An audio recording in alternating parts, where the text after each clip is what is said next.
খুব রেগে গেলে কিছু কিছু মানুষ চুপ করে যায়, একদম চুপ।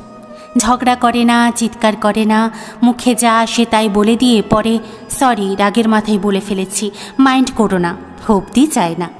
তারা বরং রাগ না কমা পর্যন্ত একটা নির্দিষ্ট দূরত্ব বজায় রাখে, নীরব থাকে, নিজের ভেতরের আগুন নিভে যাওয়ার অপেক্ষা করে, নিজেকে নিজেই বোঝায়, শান্ত করে, তারপর আবার ফেরত আসে। কেন বলুন তো? কারণ এই মানুষগুলো বোঝে তাদের রাগের মাথায় বলে দেওয়া কিছু কথা অন্য মানুষটাকে কেমনভাবে আঘাত করবে। তারা বোঝে সেই আঘাত বুকে বয়ে নিয়ে বাড়ানোর কষ্ট কী। তারা জানে শুধুমাত্র কথা আর ব্যবহার দিয়ে কীরকম মারাত্মকভাবে ট্রমা দেওয়া যায় মানুষকে, সম্পর্ক ভেঙে দেওয়া যায়। তারা জানে ভেঙে যাওয়া জিনিসকে হাজার সরি বললেও সে জিনিস আর জোড়া যায় না। রাগের মাথাতেও সেন্সিবল থাকা, অন্য মানুষটার খারাপ লাগার কথা ভাবা, তার প্রতি অনুভূতিশীল থাকা সহজ নয়। যারা পারে তারা জানে কি ভীষণ কঠিন এই কাজ।